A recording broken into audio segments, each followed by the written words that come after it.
Hello বন্ধুরা, আজকে আমি খুবই সহজ একটা রেসিপি নিয়ে এলাম। এই যে রেসিপিটা দেখতেছো খুবই চমৎকার একটা লোভনীয় একটা রেসিপি। তো যাই হোক, রেসিপিটা বানাতে খুবই সহজ আর অল্প খরচের মধ্যে এই রেসিপিটা বানায় আমি তোমার হাতে শেয়ার করছি। তো আশা করছি রেসিপিটা তোমার খুবই ভালো লাগবে আর তোমরা রেসিপিটা সম্পূর্ণ দেখবা। তো প্রথমে আমি নিয়ে নিছি এখানে রেসিপিটা বানানোর জন্য ২ প্যাকেট ম্যাগি, তারপর কিছু মটরশুঁটি নিছি, একটা পেঁয়াজ নিছি, আদা নিছি, রসুন নিছি আর নিয়ে নিছি একটা লাল লাল কাঁচামরিচ, এটা লাল মরিচটা।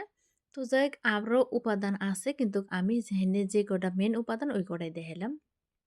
এবার আদা রসুনগুনা ভালো করে আমি থেতলায় নিছি। আর এই যে দেখতেছো না, এটা লাল মরিচের গুঁড়া। আর এই লাল মরিচের গুঁড়াটা দিলে কালারটা খুবই সুন্দর কালার আসবে, তার জন্য আমি লাল মরিচের গুঁড়াগুনা দিলাম। তোমরা চাইলে কাশ্মীরি মরিচের গুঁড়াটা দেওয়া পারো। তো যাই হোক, আমার হাতের কাছে নাই, ওই জন্য আমি এই মরিচের গুঁড়াটা দিয়ে ভালো করে আদা রসুনের হাতে খুবই যত্নকারের সাথে থেতলায় নিলাম। তো থেতলানো হয়ে গেছে গা। এখন আমি ম্যাগিগুনা রান্না করবো, তার জন্য দিয়ে দিছি সর্ষের তেল আর দিয়ে দিলাম আমি পেঁয়াজগুনা অল্প খাটো খাটো সাইজের করে কুচি করে নিছি, নিয়ে তেলের উপরে নাড়াচাড়া করে নিয়ে নিতেছি। পেঁয়াজগুনা ভাজা হয়ে গেছে গা, আদা ভাজা হয়েছে। তখন আমি দিয়ে দিলাম একটা টমেটো কেটে রাখছিলাম, তারপর দিয়ে দিলাম আমি যে মরিচটা দিয়েছিলাম না, ওই মরিচটা দিয়ে দিলাম। আর এখন দিয়ে দিলাম আমি যে মশলাটা বানা রাখছিলাম, মরিচ দিয়ে আদা দিয়ে রসুন দিয়ে ভালো করে পেস্ট করে নিয়েছিলাম, ওইটা দিয়ে তেলের উপরে ভালো করে কষায় নিয়ে নেবো যাতে টমেটোটা কিছু পরিমাণে গইলা যায়। তো এখন আবার দিয়ে দিলাম স্বাদ মতো নুন, তারপর দিয়ে দিলাম আমি মটরশুঁটিগুনা আর দিয়ে দিলাম কিছু সামান্য পরিমাণে হলদির গুঁড়া। তো আরও কিছুক্ষণ আমি ভালো করে কষা নিতেছি।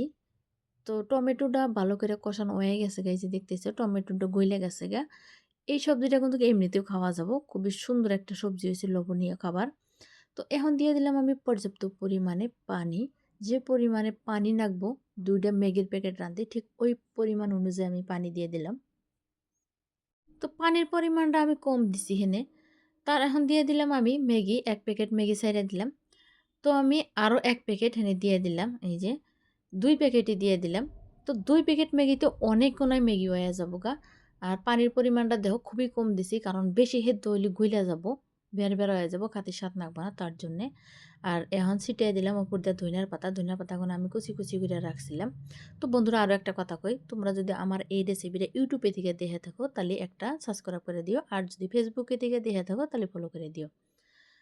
তো কথা কতি কতি দেখো তরকারি ম্যাগির ঝোলটা মানে বলক উঠছে, এই অবস্থায় আমি দিয়ে দিলাম ম্যাগি মসলা আছে না, ১ প্যাকেট ম্যাগি মসলা দিলাম। আমি ২ প্যাকেটের জায়গায় ১ প্যাকেট দিয়ে দিলাম।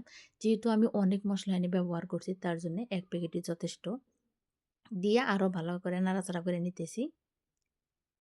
তো যাই হোক, নাড়াচাড়া কইরে দলা আমি ছাড়াই দিতেছি। আর এই যে ঝোলটা যে আছে না, এই ঝোলটা আমি পুরাই টাইনে নিমু। এই যে ঝোলটা কিন্তু পুরাই শুকায় গেছে গা, এরকম হইছে। অল্প আঠালো, আঠালো হইছে। তো এটা কিন্তু সম্পূর্ণ হয়ে গেছে গে। এখন আমি এটা কড়াই ধরে নামাইয়া নিমু। তো তার আগে ভালো করে দেখাইতেছি তলে থেকে জানি লাইগা না ধরে, ওইটা খেয়াল রেখে করা লাগবো। তো আমি এখানে একটা প্লেট নিয়ে নিলাম। আমি এই প্লেটের মধ্যে ম্যাগিগুনা দিমু। তো আমি এখানে ম্যাগিগুনা জল দিয়া তার মধ্যে ছেড়ে দিলাম। তোমরা যদি চাও হুগনা করে বানাবা, তাহলে কিন্তু ম্যাগিটা আগে সিদ্ধ করে নিয়ে তারপরে বানান পারো। তো যাই হোক, ম্যাগিগুনা সম্পূর্ণ হয়ে গেছে গে, যে প্লেটের মধ্যে বাইরে নিতেছি, খুবই লোভনীয় দেখা গেতেছে। তো এটা কিন্তু খুবই সুস্বাদু একটা রেসিপি। তোমরা অবশ্যই একদিন ট্রাই করে দেখা পারো এই ঠান্ডার দিন থাকা অবস্থায়।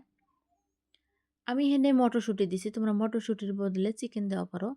তো দেখো কত সুন্দর দেখা গেতেছে না, হয়তো ক্যামেরায় বোঝা গেতেছে না, কিন্তু বাস্তবে অনেকটাই সুন্দর হয়েছে।